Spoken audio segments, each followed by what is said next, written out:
The research station floated above the endless ocean of Thalassara Prime like a metal island in a storm. Inside the main observation deck, Thelvora stared at the dark waters below and felt her antennae twitch with frustration. 3 months on this planet, and they had learned almost nothing about what lived beneath those waves. The ocean looked angry today.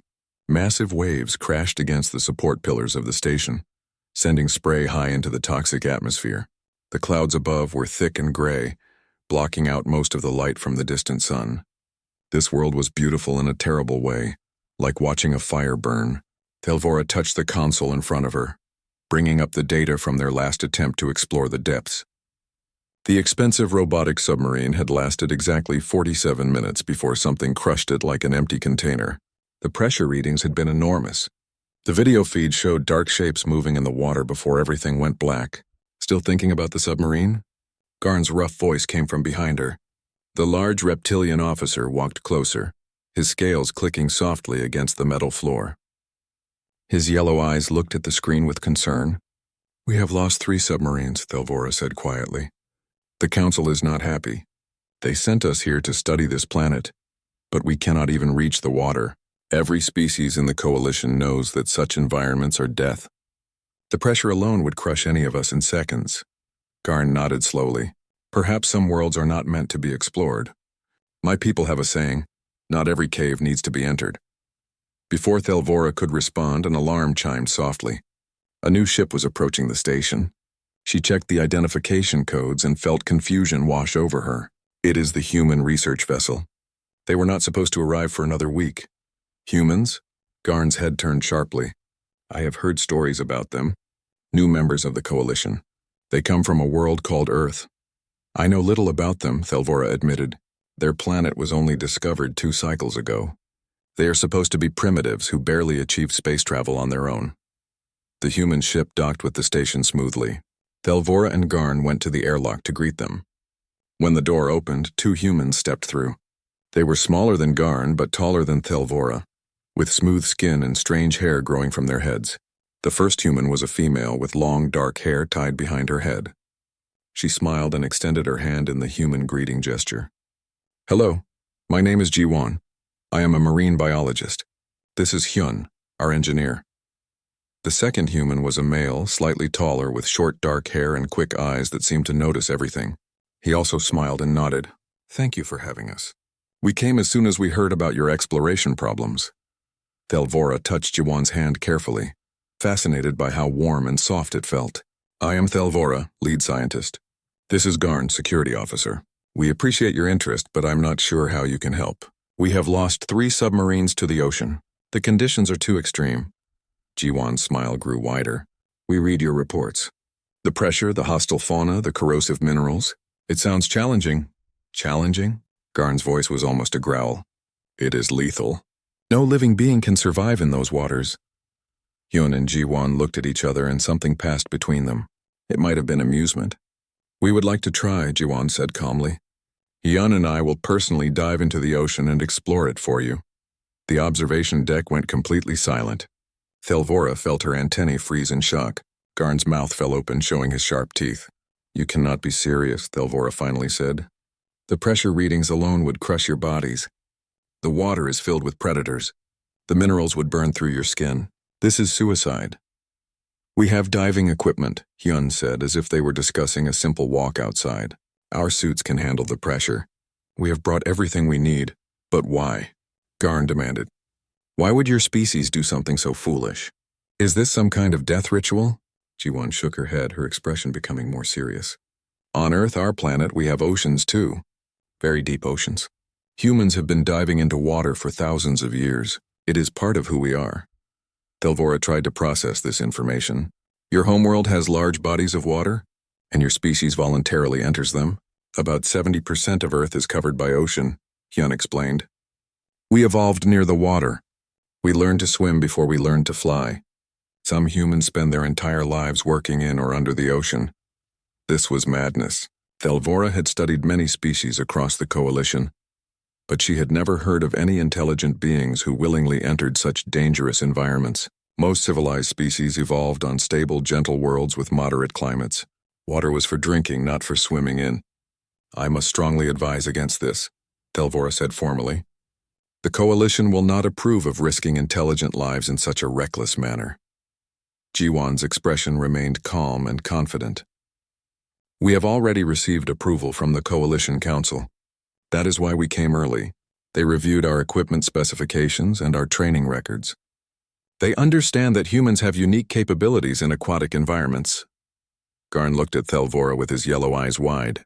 She could see he was thinking the same thing she was. What kind of species evolved to survive in deadly waters?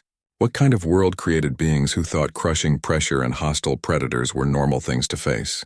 If you are truly determined to do this, Thelvora said slowly, then I will monitor everything. We will track your vital signs constantly. At the first sign of danger, you must return immediately. Agreed, Jiwan said. We will start preparations. Hyun, let us get the equipment from the ship. As the two humans left the observation deck, Garn moved closer to Thelvora. His voice was quiet and worried. I have heard the stories about death worlds, planets where everything tries to kill you, where the environment itself is hostile. Do you think Earth is one of these worlds? Thelvora watched the humans through the window as they walked toward their ship. They moved with easy confidence like predators who had never known fear. I think, she said softly, that we are about to learn something very disturbing about our new allies. Outside, the ocean of Thalassara Prime continued to rage against the station, its dark waters hiding secrets that had killed every probe they had sent down, and two humans were preparing to dive into it like it was the most natural thing in the universe. Thelvora returned to her console and began preparing the monitoring equipment. She had a terrible feeling that everything the Coalition thought they knew about intelligent life was about to change. The preparation room was filled with equipment that looked strange to Thelvora's eyes. Jiwan and Hyun moved between the various pieces with practiced ease, checking each item carefully. Their diving suits hung on the wall like empty shells, thick and reinforced with multiple layers. These are pressure suits, Hyun explained as he ran his hand along the material. They can withstand depths of up to 3,000 meters. The outer layer protects against corrosive materials. The inner layer maintains temperature and pressure for our bodies. Thelvora examined the suits with her scanner. The technology was impressive but seemed impossibly thin compared to what should be needed. And you trust these suits to keep you alive in those conditions? Jiwan was checking the helmet of her suit, testing the communication system. We have used similar suits in Earth's oceans many times. The Mariana Trench on our planet reaches depths of 11,000 meters. These waters will be challenging but not impossible. 11,000 meters. Thelvora tried to imagine water that deep and failed. On her homeworld, the deepest body of water was barely 100 meters and no creature lived at the bottom. Your planet sounds terrifying. It sounds like home, Jiwan said with a small smile. She began putting on her suit, and Hyun helped her seal the connections. The process took almost 20 minutes. Each seal had to be perfect, each system had to be tested twice. Garn watched from the doorway, his large body tense with worry. I still think this is madness. You are walking into certain death. Hyun looked up from checking his own suit. We appreciate your concern, but we have been trained for this. Jiwan has logged over 500 hours in hostile water environments. I have built equipment that has survived conditions worse than this. Nothing is worse than this, Garn insisted. We measured the pressure. We saw what it did to our submarines. Your submarines were machines, Jiwan said as she attached various tools to her belt. Machines break when something unexpected happens. Humans adapt. That is our strength. Finally, both humans were ready. They looked different now in their suits, like creatures from another world. Their helmets had lights built into them, and their gloves had strange devices attached. Jiwan carried what looked like a weapon, and Hyun had a large bag of equipment on his back. They walked to the airlock chamber, their movements slow and careful in the heavy suits. Thelvora followed them, her tablet showing all the vital sign monitors. Heart rate, oxygen levels, pressure readings, temperature. Everything was being recorded. Remember, Thelvora said as they stood in the airlock, if anything goes wrong, activate your emergency ascent. The cable will pull you back to the station. Understood, Jiwan said. Her voice came through clearly on the communication system. We will maintain constant contact. Garn stepped forward and did something that surprised everyone. He placed his large hand on Hyun's shoulder, a gesture of respect among his people. May your ancestors watch over you. Thank you, Hyun said quietly. The airlock door closed. Thelvora watched through the window as water began flooding into the chamber. The humans stood calmly as the water rose around them, first to their knees, then to their waists, then over their heads. They did not panic. They did not struggle. They simply waited. When the chamber was full, the outer door opened and the humans stepped out into the ocean of Thalassara Prime. Thelvora ran back to the observation deck where the main monitors were set up. Garn was already there, staring at the screens. They showed the view from the cameras on the humans' helmets. Dark water stretched in every direction, filled with floating particles that caught the light. Descent beginning. Ji-won's voice came through the speakers. Water temperature is 12 degrees. Visibility is about 10 meters. I can see movement below us. Heart rates are elevated but stable, Thelvora reported, watching her instruments closely. Oxygen consumption is normal. They are actually doing it. The humans sank deeper into the water, their lights creating small circles of brightness in the darkness. Strange creatures swam past them, things with too many eyes and bodies that glowed with their own light. Some were small, the size of Thelvora's hand.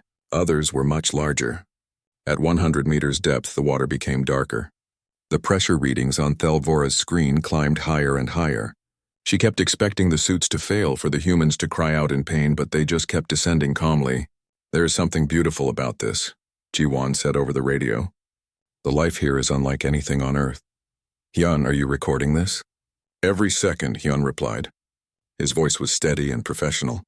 The mineral content is higher than expected. We should collect samples.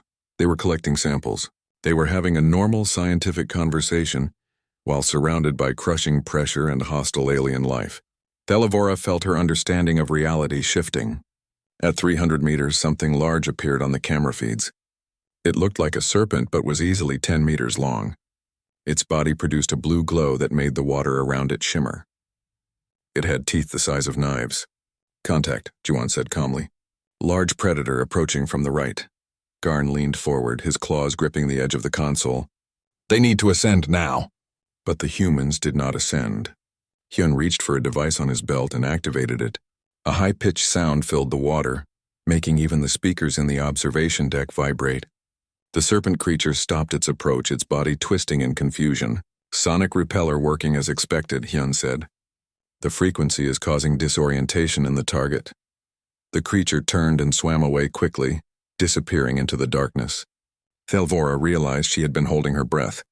They drove it away, she whispered. They faced a predator and made it flee. Continuing descent, Ji-won announced. Depth now 400 meters. Pressure is significant, but the suits are holding perfectly. They kept going down. 500 meters. 600. The water became completely black except for the lights from their suits and the occasional glow of a passing creature. The pressure readings were now at levels that would crush most coalition species instantly. How are you feeling? Thelvora asked, needing to hear them confirm they were still alive. I am good, Ji-won answered. The suit is doing its job, Hyun. A little cold but otherwise fine, Hyun said. The water is getting more interesting. Look at those formations ahead. The camera showed rocky structures rising from below, covered in strange growths that moved with the current. Small creatures darted between the rocks, avoiding the human lights. At 800 meters, another predator appeared. This one was even larger than the first, with a body like a shark but a head that split into 3 sections, each with its own set of eyes. It did not hesitate. It came straight at them. Deploying countermeasures, Ji-won said. She raised the weapon on her belt and fired. There was a bright flash and a shockwave rippled through the water. The predator stopped as if it had hit a wall. It thrashed its head in pain or confusion, then swam away into the darkness. On the observation deck, Garn's voice was barely above a whisper. Did she just weaponize the water itself? Thelvora checked her instruments again. The weapon created a pressure wave. It used the water as a medium to transfer kinetic energy. The predator was stunned by the impact. They are not just surviving, Garn said, his voice filled with something like awe. They are hunting. Not hunting, Thelvora corrected him softly. They are existing in an environment that should be impossible for them. They are treating it like it is normal. The humans continued their descent, going deeper into the alien ocean. Their voices remained calm, their vital signs stable. They collected samples, took measurements, and documented everything they saw. Thelvora looked at the depth reading, 1,000 meters. The humans had gone deeper than any of their submarines had survived, and they were still going down, searching for whatever secrets lay at the bottom of this terrible sea. What kind of world created them? She asked quietly. Garn did not answer. He just watched the screens, his yellow eyes reflecting the light from the monitors as two humans descended into depths that should have killed them 10 times over. The depth reading showed 2,000 meters when Jiwan's voice broke the silence that had fallen over the observation deck. Thelvora, are you seeing this? The camera feed showed something impossible. Through the murky water illuminated by the suit lights stood structures that were clearly artificial. Walls made of dark stone rose from the ocean floor, covered in centuries of growth but still recognizable as buildings. Columns supported archways that led into darkness. Symbols were carved into the surfaces, worn but visible. Those are ruins, Hyun said, his voice filled with excitement. Ancient ruins. This is incredible. Thelvora's hands moved quickly across her console, analyzing the images. This cannot be right. Our scans of this planet showed no signs of previous civilization. The native life forms are all non-intelligent species. Well, someone built this, Jiwon said. She swam closer to one of the walls, her gloved hand touching the stone carefully. These symbols do not match any language I have seen in the Coalition database. Hyun, take detailed scans of everything. Garn leaned over Thelvora's shoulder, studying the images. How old do you think these structures are? Thelvora ran calculations based on the erosion patterns and the types of growth covering the stones. At least 10,000 years. Possibly much older. This is a major discovery. We need to report this immediately to the Coalition. Let us explore a bit more first, Hyun suggested. He was already moving through the ruins, his equipment recording everything. We have come this far. We should document what we can. The ruins stretched across the ocean floor like a drowned city. Buildings of various sizes stood in rows, connected by what might have been roads or canals. Some structures had collapsed completely, but others remained mostly intact. Schools of small fish swam through open doorways, making homes in the ancient spaces.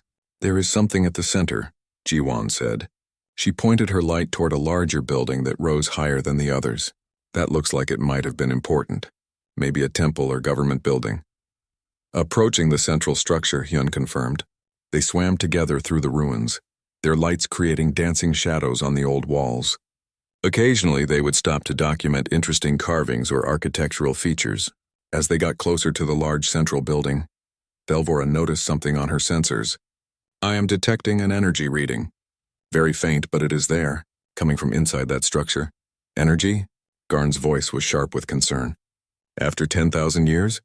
That is not possible. Many things today are not supposed to be possible, Thelvora muttered. She watched as the humans entered the building through a large archway. The inside was surprisingly clear of growth. The water seemed calmer here, almost still. The walls were covered with more symbols, these ones much better preserved. Jiwon ran her hand along them, and her camera captured every detail. These symbols tell a story, she said. I think they are showing the history of whoever lived here. Look, these images show them building cities, and here they are working with technology. They were advanced, Hyun added. He was examining what looked like machinery built into the walls. Very advanced. This metal should have corroded completely by now, but it is still intact. They knew things about material science that we do not.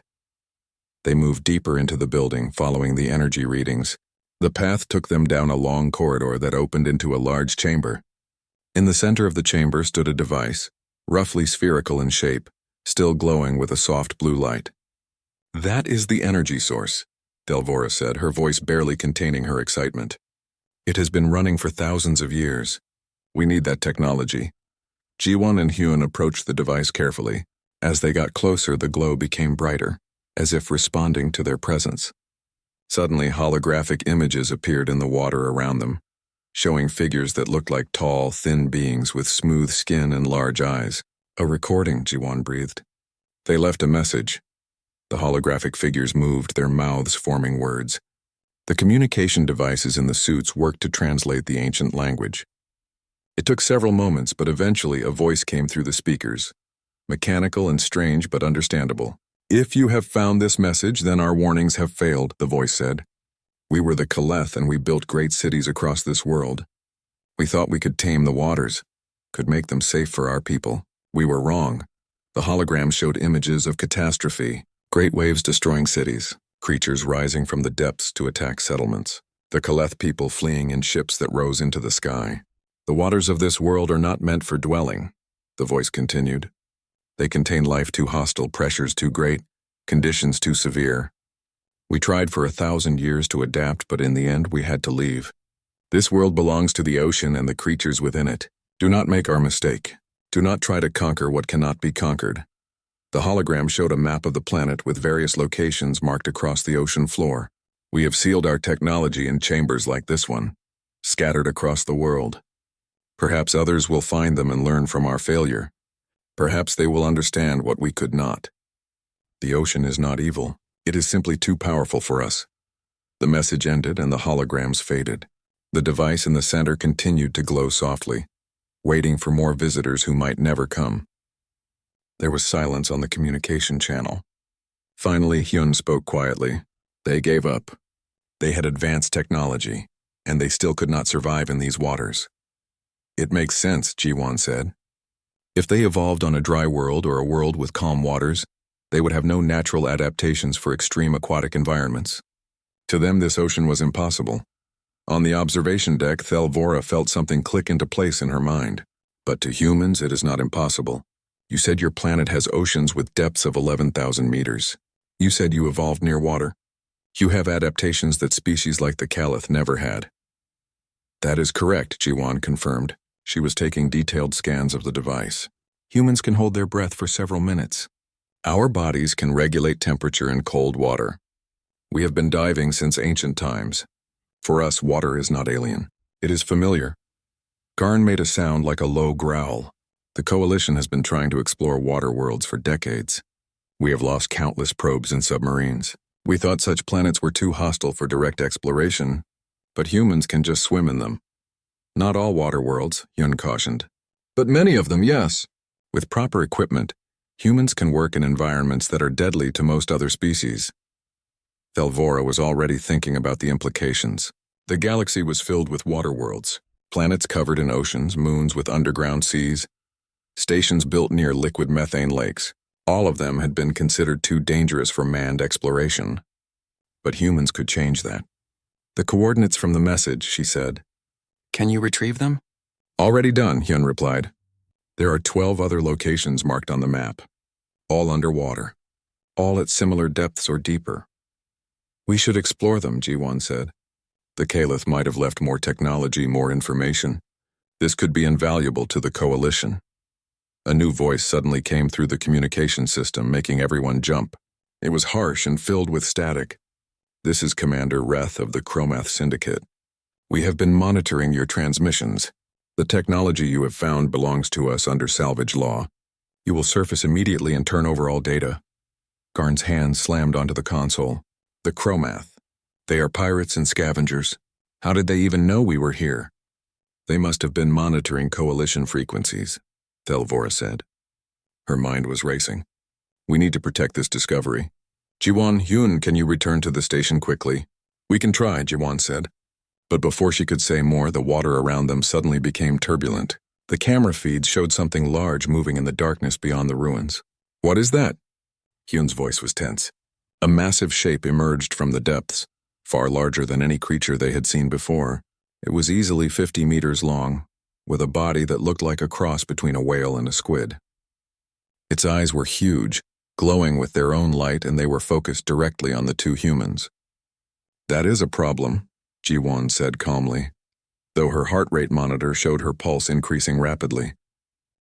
The massive creature circled the ruins slowly, its enormous eyes watching the two humans with what looked like curiosity. Ji-won and Hyun stayed completely still, their lights dimmed to reduce their visibility. Do not move, Ji-won whispered over the communication line. It might just be investigating. On the surface, Thelvora watched the creature on the monitors with growing fear. It was unlike anything in the Coalition database. That thing is bigger than our station's main module. How are they going to escape it? They cannot outswim it, Garn said quietly. Not in those suits. If it attacks, they are finished. But the creature did not attack immediately.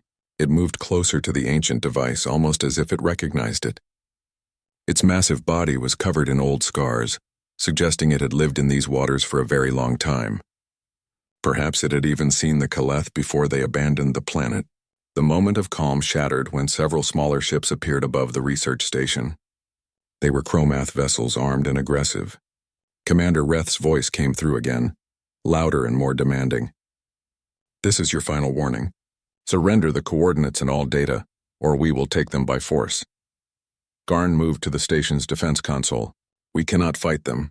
We have no weapons. This is a research station." Thelvora's mind worked quickly. "Stall them. I need time to send a message to Coalition Command.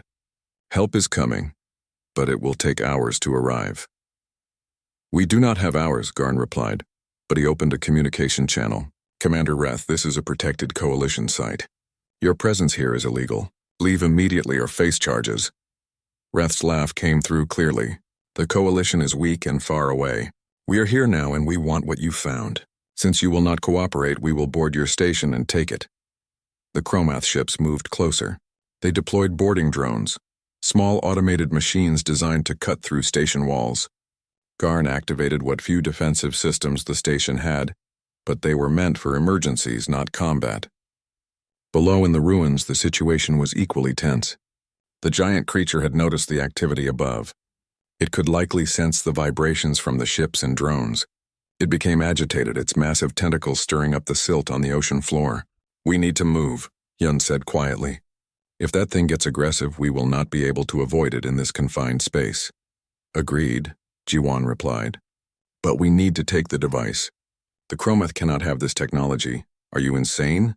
Thelvora's voice was sharp over the radio. "That device weighs hundreds of kilograms and you have a giant predator circling you. Leave it and get to safety." But Jiwan was already working on detaching the device from its mounting. "Hyun, help me with this. The Kaleth made it portable for a reason. We can do this."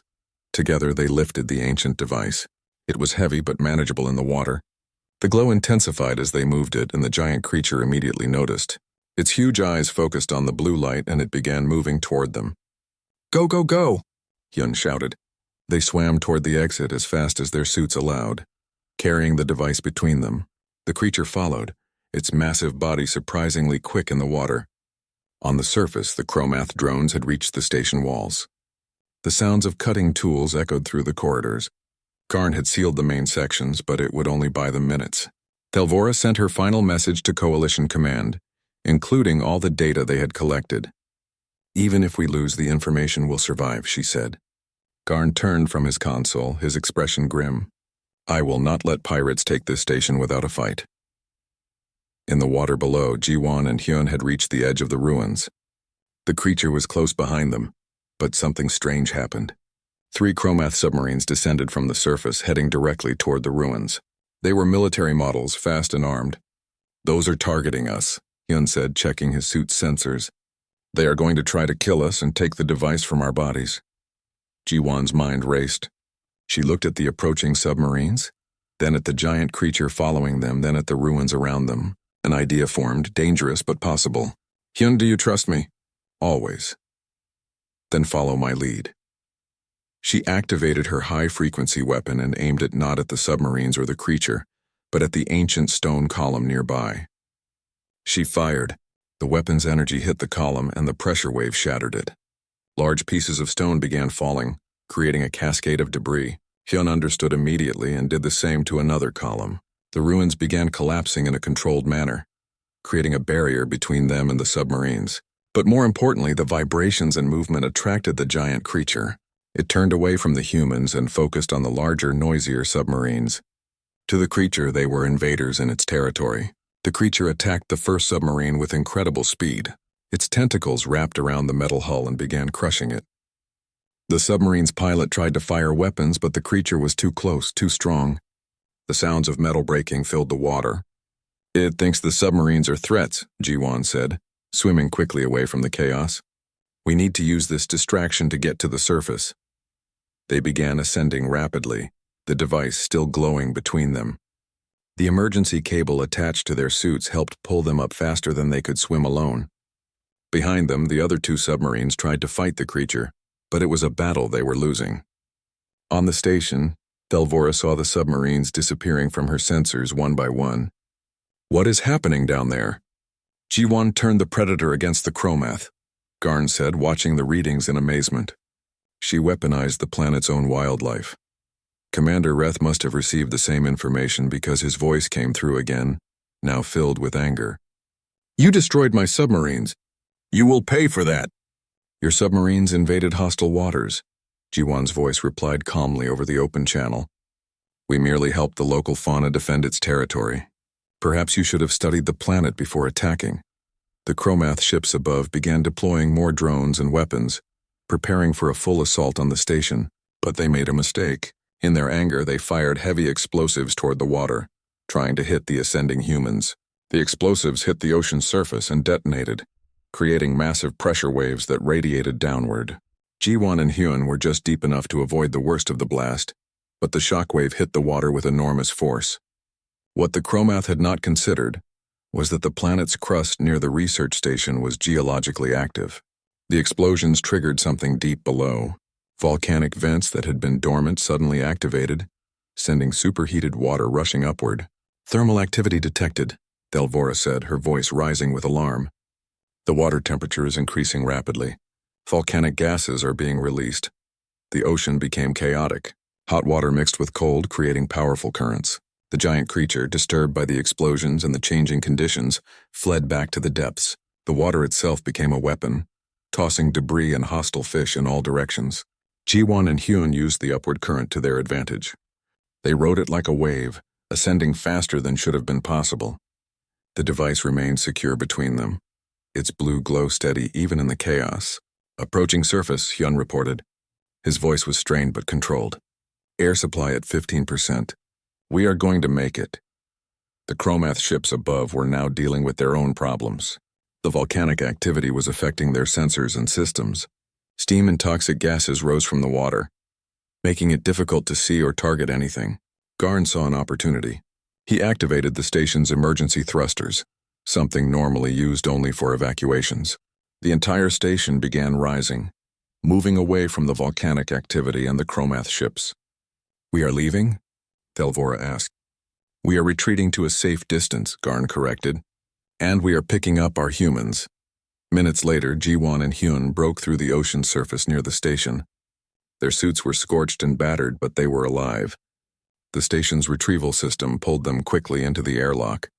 When the inner door opened, Delvora and Garn were waiting. The two humans stepped out of their suits, breathing heavily but smiling. They carefully placed the ancient device on a secure table. That was exciting, Hyun said, as if they had just finished a routine training exercise. Jiwan looked at the shocked faces of the aliens around her. The Chromath will not bother us anymore, not after losing 3 submarines and facing volcanic activity. They know this planet is too dangerous.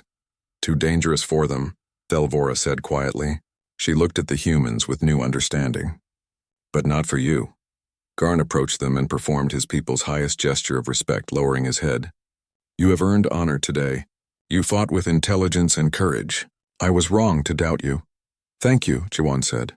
She looked tired but satisfied. Now let us analyze what we found. The Kaleth left 12 locations for us to explore. 12 more dives, Hyun added, grinning. I cannot wait. Delvora looked at them and realized the galaxy had just changed. Humans had proven they could do what no other species could. They had turned the planet's hostility into an advantage, had worked with the environment instead of fighting against it. 3 weeks after the incident with the Chromath, Jiwan stood in the Grand Council chamber of the Coalition flagship. The room was enormous, designed to hold representatives from dozens of different species. Curved walls rose high above, covered in screens showing data and images. At the center, a circular platform held seats for the council members. She wore her formal uniform now instead of her diving suit, but she still felt more comfortable thinking about the ocean than about politics. Beside her, Hyun stood quietly, his hands clasped behind his back. They had been asked to present their findings to the entire Coalition Council. Delvora sat in the section reserved for scientific advisors, her antennae twitching with nervous energy. Garn stood at the back as part of the security detail, but he had made a point to nod respectfully at the humans when they entered. The head counselor, an elderly being from a species called the Moran, raised one of his multiple arms to signal for attention. His voice was deep and resonant. We gathered today to hear from the human explorers who made a significant discovery on Thalassara Prime. G1 of Earth, please present your report. G1 stepped forward, and the screens around the room came to life with images from their dive. Video footage showed the descent through the dark waters, the encounters with predators, and finally, the ancient ruins. 3 weeks ago, my colleague Hyun and I performed a deep-water dive on Thalassara Prime. Ji-won began. Her voice was clear and confident. At a depth of 2,000 meters, we discovered ruins belonging to a species called the Kaleth. They inhabited this world over 10,000 years ago. Murmurs spread through the council chamber. The Kaleth were not in any coalition records. This was a species that had been completely unknown. The Kaleth were advanced, Ji-won continued. They had technology that allowed them to build in hostile aquatic environments. However, they ultimately abandoned the planet because they could not adapt to the extreme conditions of the oceans. The screen showed the holographic message from the Kaleth device. When the ancient voice spoke about the ocean being unconquerable, several council members shifted uncomfortably in their seats. But humans did conquer it, said Councillor Vex, a sharp-voiced female from a desert world. You went where the Kaleth failed. How? Hyun stepped forward to answer. Humans evolved on a planet called Earth. 70% of our world is covered by ocean water. Throughout our evolutionary history, we have been intimately connected with aquatic environments. Our bodies have adaptations that allow us to survive in water, and our technology has been focused on ocean exploration for centuries. He brought up images of Earth, showing vast blue oceans, deep trenches, coral reefs, and underwater research stations. Many council members had never seen so much water in one place. To them, it looked terrifying. Our ancestors learned to swim before recorded history, Hyun explained. We learned to hold our breath, to read currents, to understand tides and pressure. When we developed technology, we used it to go deeper. We have explored the deepest parts of our own oceans, places where the pressure would crush any unprepared vessel. Thelvora stood and added her own analysis. I have studied the human physiology and their equipment extensively. Humans have unique capabilities that no other coalition species possess. They can regulate their breathing consciously. Their bodies can tolerate pressure changes that would damage most species, and they have a psychological resilience to confined, dark spaces that is extremely rare. What you are saying, Councillor Moran said slowly, is that humans are naturally designed for aquatic exploration? In a manner of speaking, yes, Ji-won confirmed.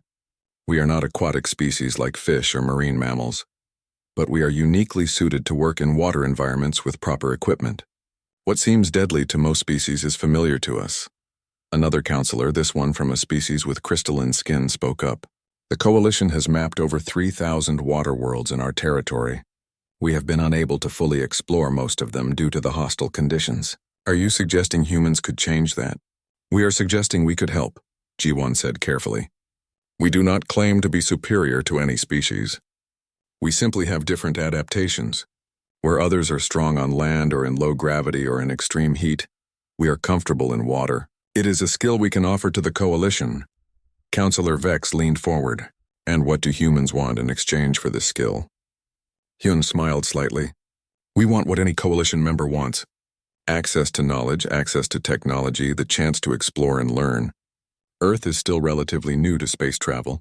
We have much to learn from older species. We offer our unique capabilities in exchange for partnership and education. The council chamber fell silent as the members considered this. Thelvora had briefed Ji-won that this moment was critical. The Coalition was not used to new members offering something so valuable. Usually, new species joined hoping to receive benefits, not to provide them. Finally, Councillor Moran spoke. The Thalassara Prime incident demonstrated human capability clearly. Not only did you explore where we could not, but you also defended Coalition interests against the Chromath pirates. You used intelligence and environmental awareness to overcome superior numbers and firepower. Garn stepped forward slightly, breaking protocol. If I may speak, Councillor. Moran looked surprised but nodded. The security officer may speak.